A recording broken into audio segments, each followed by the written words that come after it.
رجحان کو بڑھانے کے لیے کام کرے گی۔ میں یہاں پہ تھوڑا سا یہ ایکسپلین کرنا چاہتا ہوں کہ دیکھیں ہمارا جو بنیادی مقصد ہے یہ اتھارٹی قائم کرنے کا، اس کا مقصد یہ ہے کہ ہمارے ہاں پاکستان کے لوگوں کی بہت بڑی اکثریت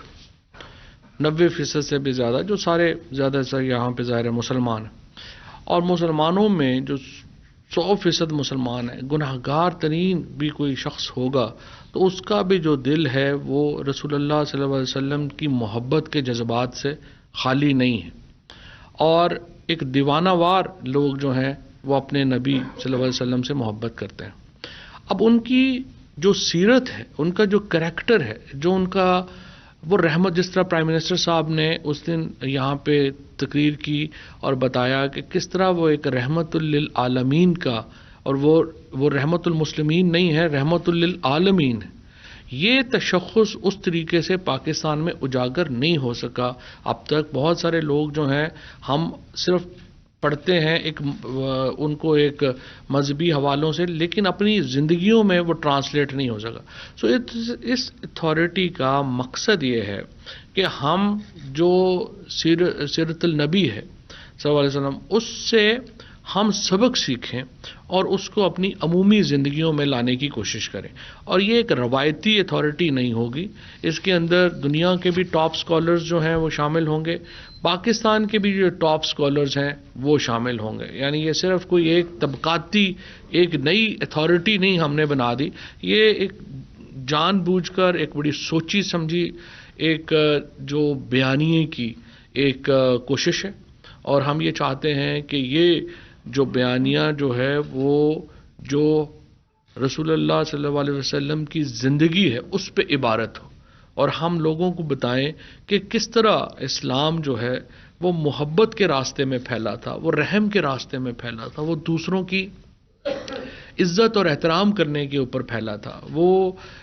جو سبق ہے اس میں امانت کا ہے، دیانت کا ہے، اور ایک دوسرے کے خیال رکھنے کا ہے، جس میں اقلیتوں کی، خواتین کی، بچوں کے حقوق ہیں، اور ان کو اجاگر کرنے کی ضرورت ہے، اور اس لیے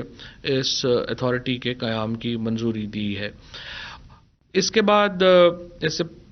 اس سے پہلے رادر کابینہ نے ڈاکٹر عبدالقدیر صاحب کے اصالِ ثواب کے لیے فاتحہ خوانی کی، اور پھر اس کے بعد حسب معمول جو الیکٹرانک ووٹنگ مشین ہے۔ اچھا، یہاں پہ میں ڈاکٹر عبدالقدیر صاحب کے بارے میں بتا دوں، میں سوشل میڈیا پہ زیادہ دیکھتا ہوں کہ وہ دیکھ رہے ہیں جی وہ شاید کوئی منسٹر نہیں گیا یا کچھ نہیں گیا۔ 15 سے زیادہ منسٹر جو تھے وہ آخری جو رسومات تھیں، جو جنازہ تھا اس میں شریک تھے۔ بہت زیادہ چونکہ بادل تھے، اور پی ٹی آئی کے لوگوں میں ذرا یہ بھی نہیں ہے کہ ہر جگہ کھڑے ہو کے تصویریں بنائیں اور وہ اس کو وہ کریں، وہ بھی اتنا وہ اس میں نہیں ہوتے، تو وہ 15 کے قریب منسٹر تھے، اسپیکر تھے، پھر ہمارے چیئرمین سینٹ تھے، یہ تمام لوگ جو ہیں انہوں نے، اور پھر chairman joint chiefs of staff, chairman naval, یہ جو ہمارے نیول کے سربراہ، یہ بھی جنازے میں موجود تھے۔ سو اعلیٰ ترین سطح کے اوپر لوگوں نے وہ جنازہ جو ہے وہ اٹینڈ کیا۔ سو بہت سارے سوشل میڈیا پہ ہمارا رواج ہے کہ ایسے افواہوں کو ہم بڑی خبریں بنا دیتے ہیں۔ اس کے بعد جو الیکٹرانک ووٹنگ مشین متعارف کروانے اور بیرون ملک پاکستانیوں کو ووٹ دینے کے حوالے سے بریفنگ دی گئی ہے۔ دیکھیے، کوئی ایسا موقع نہیں آتا، کوئی ایسا کابینہ کا اجلاس نہیں ہے جس میں ہم نے الیکٹورل ریفارمز کی بات کی ہو، اور جس میں ہم نے جو اس وقت ہمارے بیرون ملک پاکستانی ہیں ان کے لیے جو ہے وہ ہم نے بات نہ کی ہو۔ ہر جگہ ہم نے بیرون ملک پاکستانی جو ہیں ان کے حقوق کے تحفظ کی جو ہے وہ بات کی ہے، اور آج بھی ہم اس کے اوپر قائم ہیں کہ بیرون ملک پاکستانیوں کو لازمی طور کے اوپر ہمیں جو ووٹ کی جو سہولت ہے وہ دینی ہے تاکہ وہ ووٹ کاسٹ کر سکیں۔ کابینہ نے K2 ایئر ویز کی ہوا بازی کے لیے درکار لائسنس کی تجدید کی منظوری دی ہے۔ اسی طرح سے ایئر سیال لمیٹڈ کو لائسنس کا اجرا کیا گیا ہے۔ اس وقت جو اسٹیبلشمنٹ ڈویژن نے جو بتایا کہ اس وقت کل 80 اسامیاں منسٹریز میں خالی ہیں، جن پر 40 اسامیوں پر مقابلے کے طریقہ کار کے مطابق تعیناتیاں کرنی ہیں، جبکہ 18 ایسی اسامیاں ہیں، 18 ایسے ادارے ہیں جن کی اسامیاں جو ہیں وہ ختم کی جا رہی ہیں۔ اور آپ کو میں یہ بتانا چاہتا ہوں کہ بڑا ریئر ہے کہ پی ٹی آئی کی حکومت نے جب بورڈ آف ڈائریکٹرز کریٹ کیے ہیں یا سی ای اوز لگائے ہیں، ہم تقریباً اس وقت 80 کے قریب جو تعیناتیاں ہیں، ٹاپ تعیناتیاں وہ کر چکے ہیں۔ ایک بھی تعیناتی ایسی نہیں ہے جو میرٹ سے ہٹ کے کی گئی ہو،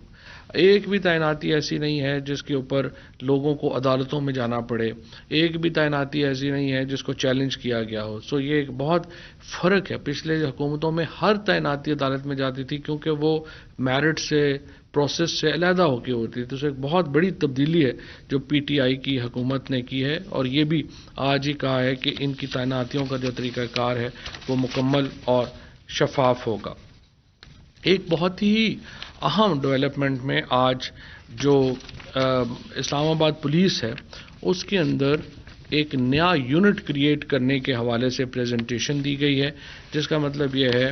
کہ جو رائٹ کنٹرول ہے، یعنی جو موب کنٹرول ہے یا جو مجمع سے نپٹنے کے لیے ایک نیا یونٹ اسلام آباد پولیس جو ہے وہ اپنے اندر ڈیولپ کرے گی۔ اس کے لیے خصوصی ٹیکنالوجیز جس میں ڈرون ٹیکنالوجیز شامل ہیں، ان میں ہمارے جو کیمراز شامل ہیں، باقی چیزیں جو ہیں وہ شامل ہیں، ان کی مدد سے ایک انوائرمنٹ کریٹ کیا جائے گا تاکہ یہ جو موب روزانہ اسلام آباد کے اوپر حملہ آور ہوتے ہیں ان کے لیے جدید ٹیکنالوجی اور تنظیم سے اور تربیت سے مسلح جو پولیس فورس ہے وہ کھڑی کی جائے، تاکہ ہم اسلام آباد میں اس طرح کے جو رائٹس ہیں ان سے اسلام آباد کے شہریوں کو بھی بچا سکیں، اور اوور آل امیج ہمارا جو ہے وہ خراب ہوتا ہے۔ اب ہم دیکھ رہے ہیں ڈی چوک کے اوپر سپریم کورٹ کی طرف سے پابندی ہے اب کہ یہاں پہ آپ کوئی اس کو بند نہیں کر سکتے، لیکن 10 لوگ بھی روز آ کے جو ہے وہ اس کو بند کر دیتے ہیں۔ سو اس کی بھی ضرورت ہے کہ اس کو ہم ایک ایسا طریقہ کار بنائیں کہ یہ نہ ہو سکے، اور انشاءاللہ یہ ایک بہت زبردست انیشیٹو ہوگا منسٹری آف انٹیریئر کا اس ضمن میں۔ کابینہ نے سی پیک منصوبوں پر کام کرنے والے غیر ملکی اہلکاروں کے لیے پاکستان میں آن لائن ویزا سہولت فراہم کرنے کا فیصلہ کیا ہے۔ افغانستان سے پاکستان آنے والے باشندوں کے لیے ویزے کے حصول پر جو ویزا فیس ہے وہ ختم کر دی گئی ہے، کیونکہ افغانستان میں آپ کو معلوم ہے کہ اس وقت جو سچویشن ہے وہ اتنی خراب ہے معاشی طور کے اوپر کہ ان کے اوپر ویزا فیس رکھنا جو ہے وہ مناسب نہیں ہے۔ کابینہ نے سرکاری میڈیکل اور ڈینٹل، یہ جو ہمارے فیڈرل گورنمنٹ کے 2 کالجز ہیں، ان کے لیے میرٹ پہ داخلے کی پالیسی دی ہے، جس کے مطابق 50% جو نمبرز ہیں وہ ایف ایس سی کے ہوں گے، اور 50% نمبر جو ایم ڈی کیٹ کا ایگزام ہے اس کے مطابق جو ہے ہوگا، اور یہ میرٹ اس طرح سے بنے گا۔ اقتصادی رابطہ کمیٹی کے 7 اکتوبر 2021 کے اجلاس میں لیے گئے فیصلوں کی توثیق کی گئی ہے۔ اس میں کچھ اہم فیصلے میں آپ کو بتا دوں کہ اس وقت جو یوٹیلیٹی سٹورز کے اوپر 5 لاکھ میٹرک ٹن گندم کی ضرورت ہے، ان میں سے 3,10,000 میٹرک ٹن گندم جو ہے فراہم کر دی گئی ہے، باقی گندم جو ہے اس کی فراہمی جو ہے وہ تیز تر کی جا رہی ہے۔ کابینہ نے اس میں تمام باقی فیصلوں کی منظوری دے دی ہے، سوائے ایک جو اسپیشل اکنامک زون کے لیے 2.4 بلین روپیز کا ایک ڈیمانڈ تھی، اس کو ریفر کیا گیا ہے، دوبارہ ڈیفر کیا گیا ہے، اور اگلے اجلاس کے لیے وہ دوبارہ یہاں پر آئے گا۔ کابینہ نے وزیر توانائی جناب حماد اظہر اور وزیر بحری امور علی زیدی صاحب پر مشتمل ایک ذیلی کمیٹی قائم کی ہے، جو ٹرانسپورٹ لاجسٹکس کے 4 اکتوبر 2021 کے اجلاس میں لیے گئے فیصلے کے اوپر یہ دونوں بیٹھیں گے، اور آپس میں جو ڈریجنگ ہے پورٹ قاسم کے اوپر، یہ معاملہ اس کا تھا، اس کے اوپر وہ اپنی ایک پالیسی جو ہے وہ بنائیں گے۔ ایک بہت ہی بڑا قدم میں سمجھتا ہوں جو اٹھایا گیا ہے، وہ سمندر پار پاکستانیوں کی سہولت کے لیے پاور آف اٹرنی کے دستاویزات کی آن لائن منظوری ہے۔ یہ جیسا میں نے پہلے عرض کیا کہ کوئی ہمارا اجلاس نہیں ہے جہاں پہ ہم اوورسیز پاکستانیز کے لیے نہ سوچیں۔ اب تک ہزاروں جو پریزنرز تھے، جو باہر تھے، ان کو ہم واپس لے کے آئے ہیں۔ کبھی کسی اور حکومت نے ان غریب لیبررز کو اور ان کے بارے میں نہیں سوچا تھا جو مختلف دنیا میں جیلوں میں قید تھے اور بہت چھوٹے چھوٹے جرائم میں قید تھے۔ ہم ان ہزاروں لوگوں کو چندہ کر بھی ہم نے کیا ہے، ہم نے اپنے پاس سے بھی جو ہے وہ گورنمنٹ کے پیسے بھی دیے ہیں، اور ہزاروں لوگوں کو ہم پاکستان واپس لے کے آئے ہیں۔ اب یہاں پہ کیا ہو رہا تھا، پاور آف اٹرنی جب اوورسیز پاکستانیز نے بنانی ہوتی ہے ان کو امبیسی تک ٹریول کرنا پڑتا ہے، امبیسی ایک جگہ کے اوپر ہوتی ہے، ٹریول بڑا دور دور کرنا پڑتا ہے. سو پاور آف اٹرنی کو ہم نے آن لائن کر دیا ہے، اور اب ہمارے اوورسیز پاکستانیز جو ہیں ان کو اپنی پاور آف اٹرنی جو ہے وہ گھر بیٹھے وہ کر سکیں گے. پھر پرابلم یہ بھی ہوتا ہے، آپ لوگوں کو پتہ ہے کہ وہاں پہ جو مزدور ہے یا جو کام کر رہا ہے اس کو اپنا پورا دن ضائع کر کے پاور آف اٹرنی کے لیے امبیسی کے باہر جانا پڑتا تھا. پھر امبیسی کے اپنے مسائل ہیں وہ کر نہیں سکے. لیکن یہ ایک بہت بڑی سہولت ہے، جو ایک اور بہت بڑی سہولت ہے جو پی ٹی آئی کی حکومت نے پاکستان کے بیرون ملک بسنے والے پاکستانیوں کے لیے فراہم کی ہے. اسلام آباد real estate regulations and development act 2020 کی منظوری دی گئی ہے، اور یہ ریگولیٹ کرے گا جو اسلام آباد کے اندر زمینوں کا لین دین ہے، اس کو یہ قانون اب ریگولیٹ کرے گا.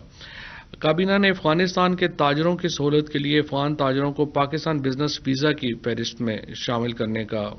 فیصلہ کیا ہے. افغانستان سے ہمارا جو اس وقت ٹرکس ہیں ان کی تعداد میں بہت اضافہ ہو گیا ہے، اور اس وقت پاکستان ایک بنیادی سورس ہے افغانستان میں ہیومینٹیرین ایڈ کے لیے بھی اور بزنس کے لیے بھی. تو افغان تاجروں کو بھی ہم اس میں شامل کرنا چاہتے ہیں. ہم افغانستان کے جو آبادی ہے، افغانستان کے جو لوگ ہیں، ان کے لیگل انٹری جو ہے پاکستان میں، ہم اس کو انکریج کرنا چاہتے ہیں. ہم چاہتے ہیں کہ یہ جو انلیگل انٹریز ہیں یہ ختم ہوں اور لیگل انٹریز جو ہیں ان میں اضافہ، اور اس کے لیے ہم لیگل انٹریز کے جو پروسیسز ہیں ان کو آسان کر رہے ہیں تاکہ وہاں سے زیادہ لوگ جو ہیں وہ ادھر آئیں. اسی طرح افغان باشندوں کے لیے جو ویزا اجرا کرنے کا جو ضابطۂ کار ہے وہ اس کی منظوری دی ہے، اور آن لائن ہم نے اس کو جو ہے وہ کر دیا ہے. آپ کو معلوم ہے کہ ہزاروں لوگ جو ہیں وہ روزانہ یہاں پر جاتے ہیں، اور اس کے بعد ہمارے ایمبیسیز میں کیپیسٹی نہیں ہے اتنی کہ وہ اتنے افغان کو ویزا دے سکیں. اب ہم نے آن لائن میں بھی شامل کر لیا ہے، اس سے بھی ایک جو ہے وہ بہتری آئے گی. پیمرا کونسل آف کمپلینٹس اسلام آباد کی تشکیل نو کی منظوری دی گئی ہے. سید محمد علی بخاری جو ہیں وہ اس کے چیئرمین ہوں گے. مظہر برلاز صاحب کو اس کا ممبر جو ہے وہ بنایا گیا ہے. نعیم خان صاحب کو ممبر بنایا ہے. 3 خواتین پہلی بار ہم نے شامل کی ہیں. نگہت سعید ہیں، بطول زین ہیں اور طلعت عظیم ہیں، جن کو پیمرا کونسل آف کمپلینٹ میں شامل کیا گیا ہے. اب میں ایک اور اہم بات جو کہ میڈیا کے اوپر چل رہی تھی کہ جو کابینہ میں D G I S I کے حوالے سے وزیر اعظم نے کابینہ کو اعتماد میں لیا. میں یہاں پہ آپ کو بتانا چاہتا ہوں کہ رات کو وزیر اعظم صاحب کی اور chief of army staff general Qamar Bajwa کی بہت طویل نشست ہوئی. جنرل باجوہ اور پرائم منسٹر صاحب کے آپس میں بہت ہی قریبی اور بہت ہی خوشگوار تعلقات ہیں، اور یہ پاکستان کی جو ایک تاریخ ہے اس ضمن میں بھی بہت اہم ہے کہ پاکستان کے سول اور ملٹری کے درمیان ایک بہت آئیڈیل تعلقات ہیں. میں سوشل میڈیا پہ دیکھتا ہوں بہت لوگ ہیں، ان کی جو خواہشیں ہیں، میں ان کو یہ بتا دوں کہ کبھی بھی پرائم منسٹر آفس کچھ ایسا ہرگز قدم نہیں اٹھائے گا جس سے پاکستان کی فوج یا پاکستان کے جو سپہ سالار ہیں ان کی عزت میں کمی ہو. اور میں یہاں یہ بھی بتا دوں کہ پاکستان کی فوج اور پاکستان کے سپہ سالار کوئی ایسا قدم نہیں اٹھائیں گے جس سے پاکستان کے وزیر اعظم یا پاکستان کے سول سیٹ اپ کی عزت میں کمی ہو. دونوں کا ایک دوسرے سے کلوز کوآپریشن ہے، ایک دوسرے کے ساتھ ایک انتہائی قریبی رابطہ اور تعلق ہے. اور نئے D G I S I کی تقرری کے لیے جو قانونی طریقہ ہے وہ اختیار کیا جائے گا. اس کے اوپر بھی دونوں کا اتفاق رائے ہے. اس میں جو اتھارٹی ہے وہ وزیر اعظم کی ہے، اور اس کا جو تقرر ہے وہ ہمیشہ ایک ہمارے درمیان جو بھی اپوائنٹمنٹس ہوئی ہیں ان کا ایک بہت سمجھیے کہ وسیع البنیاد مشاورت کے اوپر مبنی ہوتے ہیں، اور ایک تمام قانونی طور کے اوپر جو اس کی ریکوائرمنٹس ہیں ان کو مکمل کر کے نئے ڈی جی آئی کی تقرری جو ہے وہ اس کے مطابق ہوگی.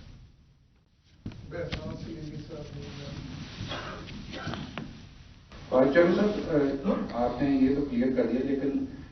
اس میں یہ بھی واضح کر دیں کہ اگر یہ معاملہ کب تک طے ہو جائے گا، اور دوسرا یہ کہ کیا جو پہلے D G I S I کی اناؤنسمنٹ ہوئی ہے انہیں کا تقرر ہوگا، یا کہ آپ کہہ رہے ہیں کہ قانون کے مطابق جو ہے وہ نئی تقرری ہوگی؟ میں نے جس طرح سے آپ کو عرض کیا کہ تمام آئینی اور قانونی تقاضے جو ہیں اس ضمن میں پورے کیے جائیں گے۔ جی جوئی صاحب، پھر آپ کی باتوں سے یہ لگتا ہے جو اناؤنسمنٹ ہوئی تھی وہ پرائم منسٹر کی منظوری کے بغیر ہوئی تھی آپ کے خیال میں؟ دوسرا سوال یہ بھی بتا دیں، دوسرا یہ کہ شوکت ترین صاحب کی جو کانسٹیٹیوشنل وزیر خزانہ کی مدت تھی وہ آئندہ 2-3 روز میں مکمل ہو رہی ہے، تو ان کے فیوچر کے بارے میں کوئی ڈیسائیڈ ہو چکا ہے؟ وہ ایڈوائزر بنیں گے یا کوئی اور طریقہ اختیار کیا جائے؟ پہلے سوال کا جواب میں دے چکا ہوں۔ دوسرے سوال کا جواب یہ ہے کہ جو شوکت ترین صاحب ہیں وہ ظاہر ہے کہ اس وقت IMF کے ساتھ مذاکرات میں ہیں۔ جہاں تک اس بات کا تعلق ہے کہ وہ سینٹ کا الیکشن لڑیں گے، وہ بات ہو چکی ہے، اور اس وقت تک جو آئینی اور قانونی طریقہ ہے ظاہر ہے کہ وہ اس کے مطابق اپنا کردار جاری رکھیں گے۔ صاحب، جیسے کہ ابھی میرٹ پر تعیناتوں کے حوالے سے آپ نے بتایا، اس وقت 22 گریڈ کی تقریباً کوئی 40 کے قریب اسامیاں خالی ہیں، اور بورڈ جو اپریل اور مئی میں ہونا تھا ابھی تک نہیں ہو پا رہا ہے۔ سال میں 2 بورڈ قانونی طور پر ہونے چاہیے تھے، لیکن ابھی 1 بورڈ بھی نہیں ہوا، اور اس کے حوالے سے بتائیے گا کہ اس پر کوئی بات ہوئی ہے یا کچھ اس پر ہو رہا ہے۔ دوسرا یہ کہ اوورسیز کے حوالے سے موجودہ حکومت نے بڑے کام کیے، لیکن ابھی تک نہ ہی الگ سے کوئی منسٹر اوورسیز منسٹری کا بنایا گیا اور نہ ہی اسٹیٹ منسٹر ہے۔ تو جو اوورسیز لوگ ہیں وہ باہر سے یا پاکستان میں جو پروموٹرز ہیں ان کو مسائل کا سامنا کرنا پڑتا ہے پرائم منسٹر تک رسائی کے لیے، تو اس حوالے سے بتائیے کہ کیا اس حوالے سے بھی کوئی بات ہو رہی ہے؟ جی، میں یہ بات جو جہاں تک اوورسیز کے منسٹر کا تعلق ہے وہ اس وقت وزیر اعظم صاحب خود ہیں،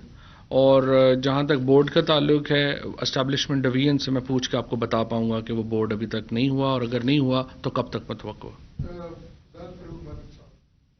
صاحب، آپ نے سوشل میڈیا کے حوالے سے بتایا، 15 منسٹر بھی اور باقی چیزوں کا بتایا، جس طرح وزیر اعظم نے خود ہدایت کی تھی تمام وزراء سے کہ ارکان پارلیمنٹ شریک ہو، کیا وجہ تھی کہ جو مین بات چیز چل رہی ہے سوشل میڈیا کے اوپر کہ پرائم منسٹر کیوں نہیں شریک ہوئے؟ کیا وجہ تھی سوال ہوتے ہوئے بھی قومی ہیرو کے جنازے پہ شریک نہیں ہو سکے؟ نہیں، وزیر اعظم شاید تھے نہیں، اگر ہوتے تو وہ اپنا وہاں پہ بھی آ جاتے، لیکن ایشو یہ ہے کہ جو انہوں نے ہدایت کی تھی اس کے مطابق تمام کابینہ نے جو ہے وہ جنازے میں شرکت کی تھی۔ سوشل میڈیا کے حوالے سے میں ایک اور بات بھی آپ سے یہ کہنا چاہتا ہوں۔ دیکھیے، ہمارا پرابلم یہ ہے کہ ہمارا میڈیا جو ہے کئی دفعہ سوشل میڈیا سے، جو میں فیک نیوز کے اوپر بار بار یہ بات کرنا چاہتا ہوں، ایک عمومی کردار، میں ایک تو پہلے تو میں میڈیا کے کردار کو سراہنا چاہتا ہوں۔ فارمل میڈیا نے جس طریقے سے یہ جب معاملہ چل رہا تھا ہمارا یہ DDI کا، اس کو اتنی سینسیشنل نہیں بنایا اور اتنا ذمہ داری سے رپورٹنگ ہوئی، اس پہ میں شکریہ ادا کرنا چاہتا ہوں۔ لیکن دوسری طرف میں آپ کو یہ بتانا چاہتا ہوں کہ دیکھیے، فار ایگزامپل مینار پاکستان کا واقعہ تھا، اب آپ دیکھیے کہ اس میں کس طرح کے حقائق آپ کے سامنے آ رہے ہیں۔ اس کو لے کر جس طریقے سے ہم نے پاکستان کا ایک پورا ڈھنڈورا پیٹا پوری دنیا میں کہ خواتین یہاں محفوظ نہیں ہیں، اس کے بعد ہم نے باقی مقدمات کو لے کے جس طریقے سے ان طرح کے کیسز کو کیا، میں بار بار یہ کہتا ہوں کہ ہمارا سب سے بڑا چیلنج جو ہے وہ یہ ہوگا کہ ہم نے کس طریقے سے اپنے فیک نیوز کو ریئل نیوز سے علیحدہ جانچنا اور پرکھنا۔ سو میری پھر درخواست ہوگی میڈیا سے کہ جو آپ سوشل میڈیا پہ اسپیشلی جو چیز آپ دیکھیں اس کو ویریفیکیشن پروسیس میں ضرور ڈالیں، اور اس کے بغیر اس کے سب جو لوگ جو ہیں اس کے پیچھے نہ پڑ جائے گا۔ جی رضوان سر، آپ نے کہا کہ DGISI کے لیے قانونی طریقہ کار اختیار کیا جائے گا۔ پہلا سوال تو یہ کہ کیا پہلے قانونی طریقہ کار اختیار نہیں کیا گیا؟ دوسرا، آپ نے کہا کہ PM کا اختیار ہے کہ وہ تقرری کریں، تو کیا پرائم منسٹر کے ذہن میں کوئی اور نام ہے، کوئی اور شخص ہے جن کو وہ آگے لانا چاہتے ہیں؟ اس حوالے سے ضرور بتائیے گا پلیز، اور یہ کب تک مکمل ہو جائے گا پروسیس؟ جی، میں سوال کا جواب دے چکا ہوں۔ شاکر عباسی صاحب، نیو نیوز سے۔ منسٹر صاحب، بلوچستان کا ایک کرائسس ہے کافی گورننس کا، تو کیا اس حوالے سے بھی کوئی بات کی تھی کابینہ میں؟ گورنر کو کل بلایا تھا وزیر اعظم نے، ساتھ ہی بتائیے گا کہ آپ کے ممبر ہیں کراچی سے، ان کے استعفے کا سمجھ نہیں آ رہی، وزیر اعظم ہاؤس میں ان کا استعفیٰ نہیں پہنچا، اسپیکر کے پاس بھی نہیں پہنچا، تو ان کا کیا اسٹیٹس ہے؟ جہاں تک بلوچستان کا معاملہ ہے، بلوچستان کے معاملے میں اس وقت جو صورتحال ہے وہ یہی ہے کہ ایک ایشو وہاں پہ چل رہا ہے۔ ہماری خواہش یہ ہے کہ اسٹیبلٹی ہو، استحکام ہو، اور جو بھی پولیٹیکل اور آئینی طریقہ ہے اس کے مطابق جو ہیں وہ چیزیں آگے بڑھنی چاہیے، اور اسی سلسلے میں وزیراعظم صاحب کو بریفنگ دی ہے گورنر بلوچستان نے وہاں کی سیاسی صورتحال کے بارے میں، اور ظاہر ہے کہ گورنر کا آپ کو معلوم ہے ان کے تحت ایک یہ کردار ہے کہ وہ وفاق کو صوبے میں ہونے والے معاملات سے باخبر رکھے گا. اسی ضمن میں یہ ملاقات تھی، اور ہم انشاءاللہ جو بھی آئینی اور قانونی طور کے اوپر طریقہ ہوگا اس کو جو ہے ظاہر ہے ہم اسٹیبلٹی چاہتے ہیں، استحکام چاہتے ہیں، اور اس کے مطابق جو ہے وہ آگے بڑھیں گے. اس سلسلے میں اسپیسیفک انسٹرکشنز یا بات کیا ہے وہ چونکہ میری پی ایم صاحب سے میری بات نہیں ہوئی ہے تو میں کہہ نہیں سکتا کہ اسپیسیفک بلوچستان کے اوپر کیا